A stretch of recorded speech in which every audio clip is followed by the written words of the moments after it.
Hi friends, నేను మీ అశోక్ కుమార్.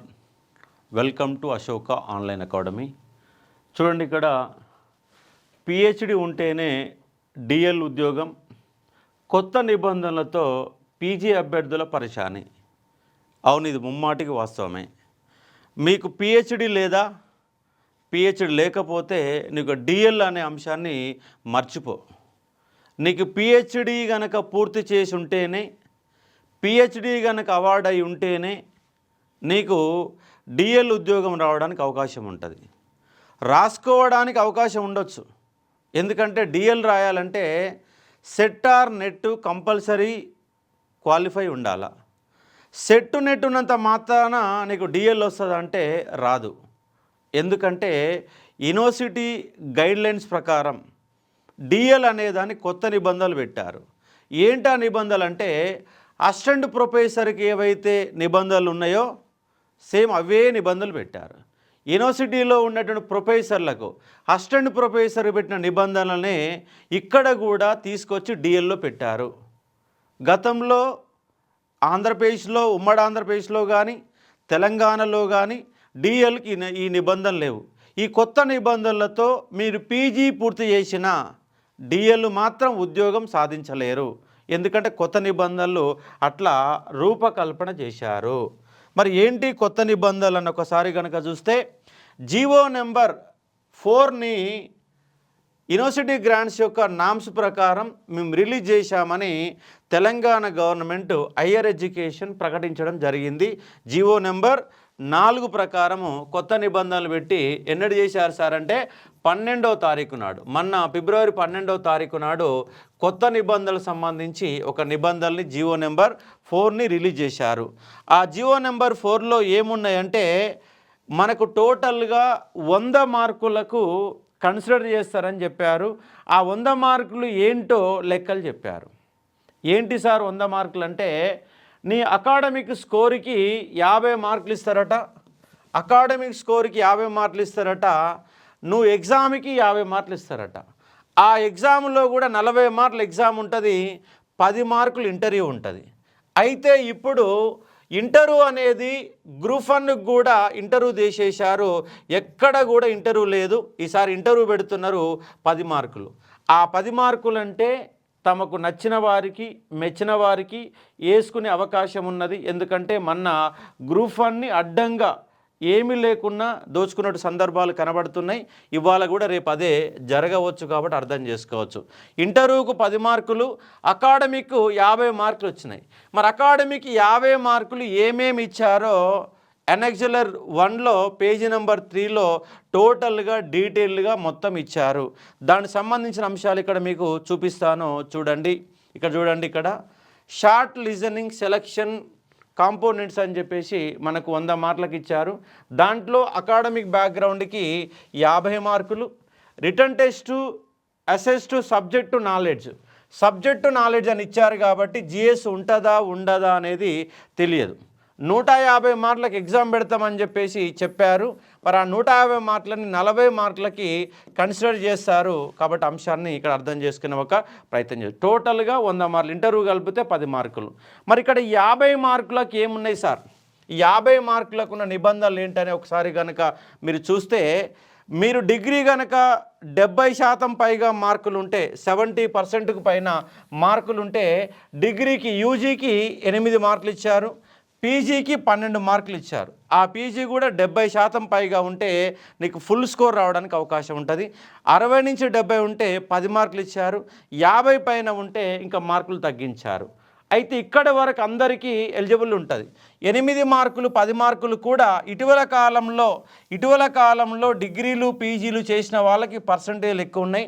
ఎందుకంటే 20 మార్కులు అసైన్మెంట్కి ఇచ్చారు, 80 మార్కులకు రిటర్న్కి ఇచ్చారు. అసైన్మెంట్లు అంటే 20కి 20 వస్తాయి, లేదా 19 వస్తాయి, అంతకు మంచి తగ్గదు. కాబట్టి వాళ్ళు ఉన్న పీజీలు కానీ డిగ్రీలు కూడా దాదాపు 80% పైన మార్కులు వస్తున్నాయి. ఎప్పుడో 10 ఏళ్ళ క్రితం 15 ఏళ్ళకు ప్రిపేర్ అయిన వాళ్ళు డిగ్రీ పీజీ మార్కులు చాలా తక్కువగా ఉంటాయి, కానీ సబ్జెక్టు మాత్రం బ్రహ్మాండంగా ఉంటుంది. మార్కులు తక్కువ ఉన్న సబ్జెక్ట్ అనేది ఎక్కువగా ఉంటుంది, కానీ మార్కులు ఉండవు. అంశాన్ని అర్థం చేసుకోవచ్చు. కానీ ఇక్కడ వరకు నీకు ఏం ప్రాబ్లం లేదు, ఇక్కడ వరకు నీ ప్రాబ్లం లేదు. ఇక్కడ మనకు నెట్టార్ సెట్టుకు 5 మార్కులు ఇచ్చారు. నెట్టార్ సెట్టుకు 5 మార్కులు ఇచ్చారు అంటే నీకు డిగ్రీలో 8 మార్కులు, పీజీలో 12 మార్కులు, సెట్టార్ నెట్ ఇక్కడ వరకు నీకు ఎలిజిబుల్ ఉంటాయి. 25 మార్కులు ఉంటాయి. 25 మార్కులలో మన 20 మార్కులు సింపుల్గా సంపాదిస్తాం. As a to degree, as a to PG, as a to SET or NET qualification ఉంటే నీకు 25 మార్కులు వస్తాయి. ఇంకొక 25 మార్కులు ఉన్నాయి. 25 మార్కులు పిహెచ్డి ఉంటేనే సాధ్యమవుతుంది. పిహెచ్డి ఉంటేనే సాధ్యమవుతుంది. నీకు పిహెచ్డి లేదనుకో పేపర్స్ కూడా ఉండవు. పిహెచ్డి ఉంటేనే పేపర్స్ ఉంటాయి. కాబట్టి ఇక్కడ చూడండి, పిహెచ్డికి ఎన్ని మార్కులు ఇచ్చారు సార్? 10 మార్కులు ఇచ్చారు. నీకు పిహెచ్డి ఉంటే 10 మార్కులు, ఎంఫిల్ ఉంటే 5 మార్కులు. ఎంఫిల్ ఉన్న వాళ్ళు చాలా తక్కువగా, రేర్గా కనబడతారు. ఎందుకంటే ఎంఫిల్ అనే కోర్సే లేదు. 2008 తర్వాత అసలు నీకు ఎంఫిల్ అనే పదమే కనపడదు. ఓన్లీ పిహెచ్డి మాత్రమే ఉన్నది. పిహెచ్డి పూర్తయిన వాళ్ళకు 10 మార్కులు.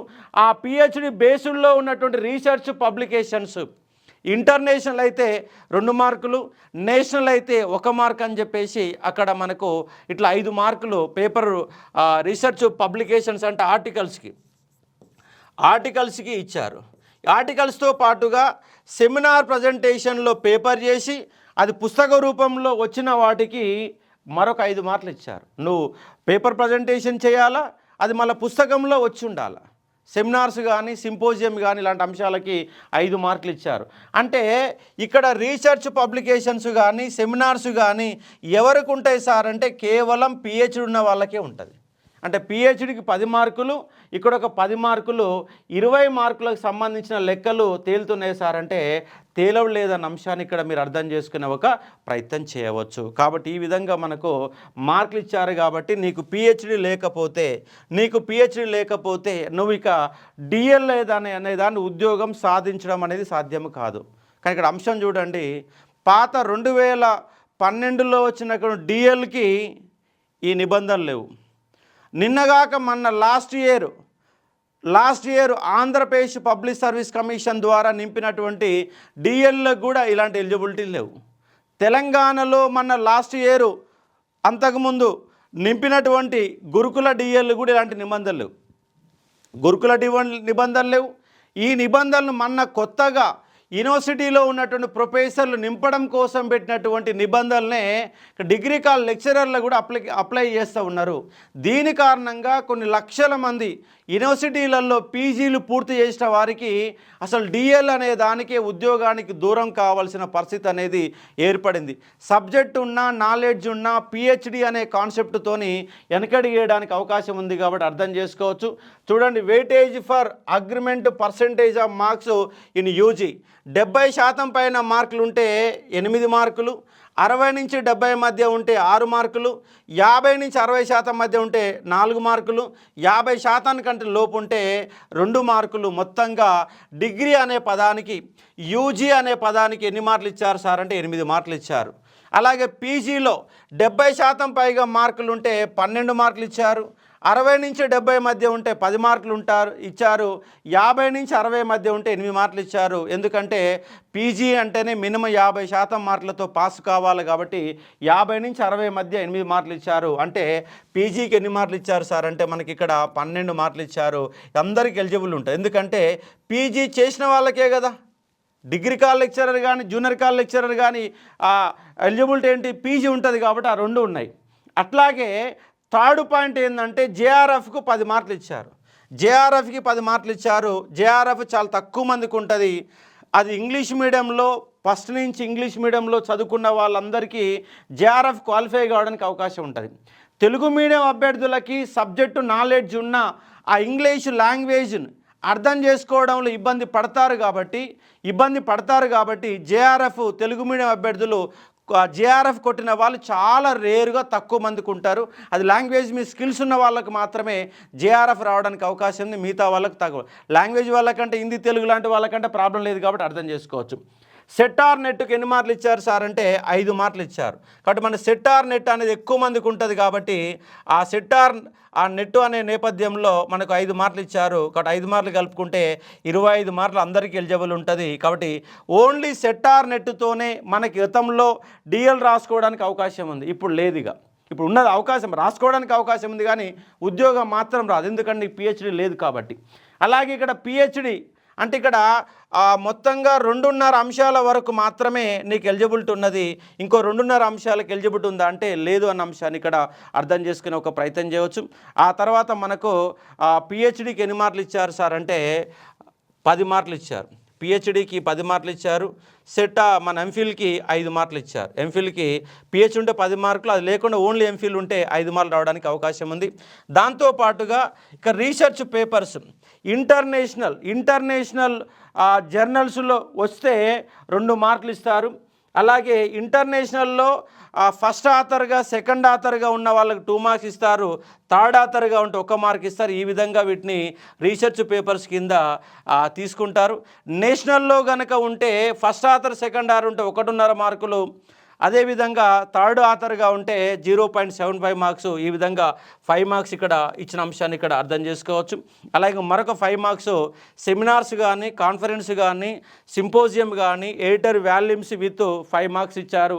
అంటే నువ్వు సెమినార్కి అటెండ్ కావాలా, దాంట్లో పేపర్ ప్రజెంటేషన్ చేయాలా, ఆ పేపర్ ప్రజెంటేషను మళ్ళీ పుస్తక రూపంలో వచ్చిన దాంట్లో నీ ప్రజెంటేషన్ ఉండాలి.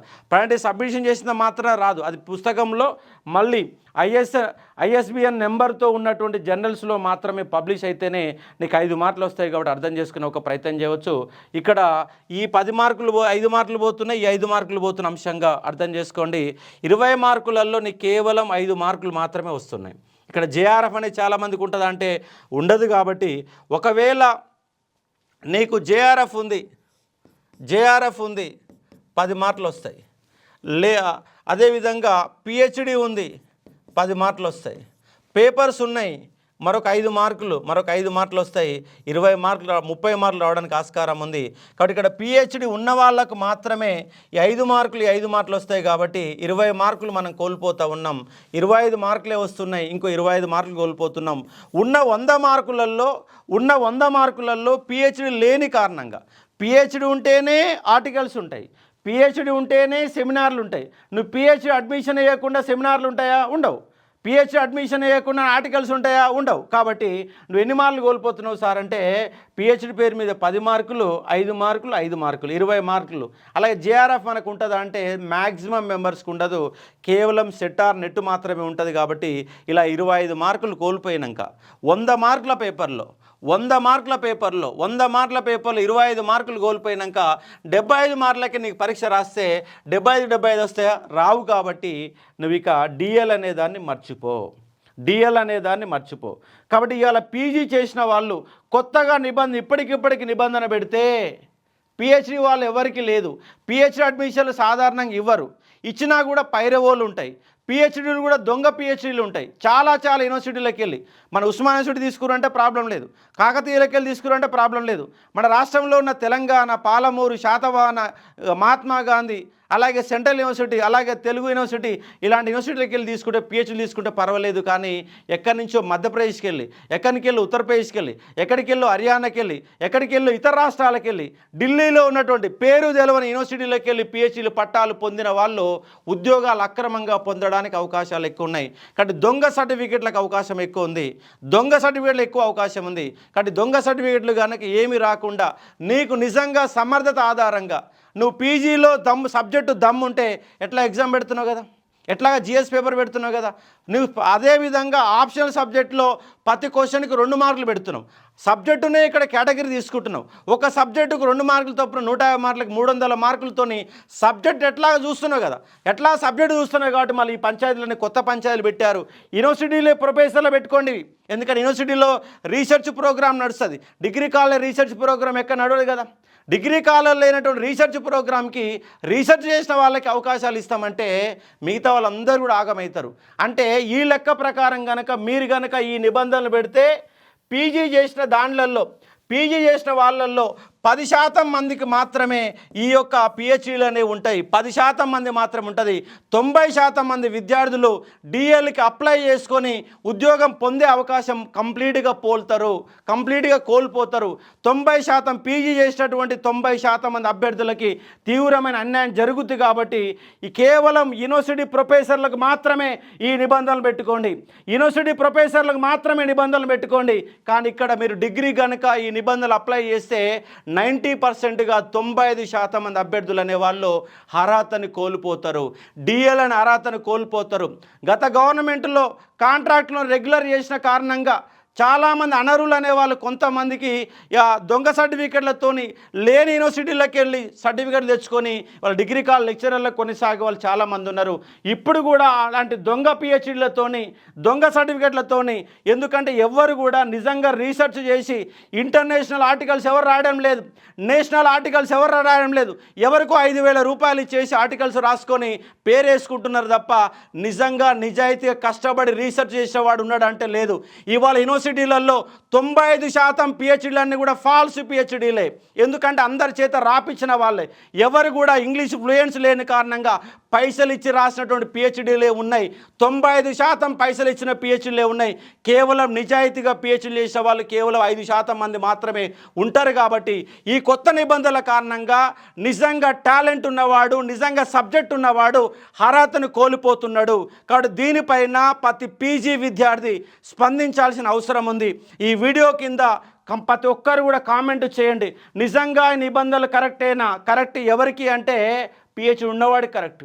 నిజంగా పిహెచ్డీ నిజంగా ఆత్మసాక్షితోని ఎంతమంది పిహెచ్డీలు పూర్తి చేశారు అదొక్కసారి మీరు గుర్తుపెట్టుకోండి. ఒకవేళ అలాంటి నిబంధనలు పెట్టాలనుకుంటే యూనివర్సిటీ ప్రొఫెసర్లకు నిబంధనలు పెట్టుకోండి. కానీ డిగ్రీ కాలేజ్ లెక్చరర్లకు ఈ పిహెచ్డీ అనే పంచాయతీ, ఈ రీసెర్చ్ పేపర్లు అనే పంచాయతీ, ఆర్టికల్స్ అనే పంచాయతీ పెట్టకండి. సెట్ ఆర్ నెట్ అనే క్వాలిఫికేషన్తో ఎట్లాంటి సబ్జెక్ట్ అయితే చూస్తున్నావు కదా, సబ్జెక్ట్ ఎలాగ చూస్తున్నావు, 300 మార్కులు నువ్వు టెస్ట్ చేస్తూ ఉన్నావు, 150 మార్కులు జిఎస్ టెస్ట్ చేస్తూ ఉన్నావు. ఆ టెస్ట్ సరిపోతుంది డిగ్రీ కాలేజ్ లెక్చరర్కి. కానీ ఈ నిబంధనలు పెడితే 90% మంది 90% ఆఫ్ స్టూడెంట్స్కి ఇది యొక్క డిఎల్ అనేది దూరం కలగానే మిగిలిపోద్ది. కాబట్టి ఈ నిబంధనలని ఖచ్చితంగా తొలగించాల్సిన అవసరం ఉన్నది. దీనిపైన పీజీ విద్యార్థులందరూ స్పందించండి.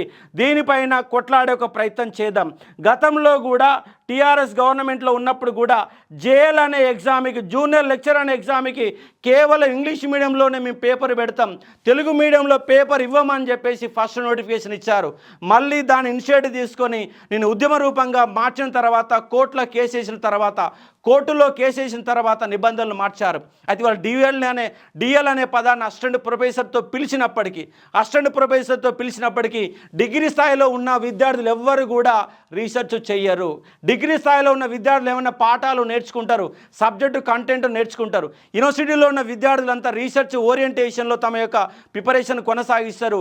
డిఎల్ స్థాయిలో అలాంటి అవసరం ఉంటుందంటే అవసరం లేదన్న అంశాన్ని ఇక్కడ మీరు అర్థం చేసుకోవాలా. కాబట్టి ఈ యొక్క నిబంధన, పిహెచ్డీ అనే నిబంధన, ఆర్టికల్స్ అనే నిబంధన కంపల్సరీగా తొలగించండి. గతంలో ఉన్నటువంటి పీజీ 55% అనొక దాంతోపాటు సెట్ అనే నెట్ అనే ఎలిజిబుల్తోనే పాత నిబంధనలు ఏమున్నాయో, గతంలో గురుకుల డిఎల్స్ ఏ విధంగా నింపారో, జనరల్ డిఎల్స్ ఏ విధంగా నింపారో, ఆంధ్రప్రదేశ్లో డిఎల్స్ ఏ విధంగా నింపారో అదే పాత పద్ధతిలో కొనసాగించండి. లేదంటే 90% మంది అభ్యర్థులు తమ అర్హతను కోల్పోయి డిఎల్ అనే పదానికి వాళ్ళ కలగా మిగులుతూ ఉంది. డిగ్రీ కాలేజ్ లెక్చర్లు నింపక 10-12 సంవత్సరాలు అవుతుంది. కాబట్టి రాక వచ్చిన అవకాశాన్ని కాంగ్రెస్ గవర్నమెంట్ దూరం చేసే ప్రయత్నం చేస్తూ ఉంది. డిఎల్స్లో ఇవాళ గ్రూప్ 1లో గందరగోళం చేశారు. ఒక్క నోటిఫికేషన్ ఇవ్వలేదు. ఇవ్వక వచ్చే కొత్త నోటిఫికేషన్ లాంటి కొత్త నిబంధనలు కనబెడితే చివరికి ఆగమయ్యేది ఎవరంటే గ్రామీణ ప్రాంత విద్యార్థులు. ఎందుకంటే గ్రామీణ ప్రాంత విద్యార్థులందరికీ యూనివర్సిటీలలో పిహెచ్డీ చేసుకునే అవకాశాలు చాలా తక్కువగా ఉంటాయి. అక్కడ దాకా పోలేరు. చాలామంది పీజీలు కంప్లీట్ చేసుకొని పెన్నీళ్ళు చేసుకొని అక్కడితో ఆగాల్సిన పరిస్థితి. నిజంగా పిహెచ్డీ చేసేంత డబ్బులు కానీ యూనివర్సిటీలకు వచ్చి ఆ టైం అంతా 5 సంవత్సరాలు నిలిపేంత టైం కానీ వాళ్ళందరికీ లేదు. ఎందుకంటే అందరూ గ్రామీణ ప్రాంత విద్యార్థులు. హైదరాబాద్ దాకా వచ్చి యూనివర్సిటీలకు వచ్చి పిహెచ్డీ చేసే పరిస్థితి లేదు. ఉన్న పిహెచ్డీ అన్ని రాపిచ్చిన పిహెచ్డీలే. ఇది ఇవాళ ఉన్నటువంటి గవర్నమెంట్కు తెలుసు, ఇవాళ ప్రొఫెసర్లు తెలుసు, అందరికీ తెలుసు. ఉన్నటువంటి దాదాపుగా పిహెచ్డి ఎవరైనా డాక్టరేట్ పక్కన పెట్టుకున్నారంటే దమ్మున్న వాళ్ళు 5% మాత్రమే. స్వచ్ఛందంగా పెన్ను పెట్టి కలం బట్టి పేపర్ నింపి రీసెర్చ్ చేసి మొత్తం చేసిన వాళ్ళు 5% మందే ఉంటారు. మిగతా 95% పిహెచ్డీలు మొత్తం కొనుక్కున్న పిహెచ్డీలే.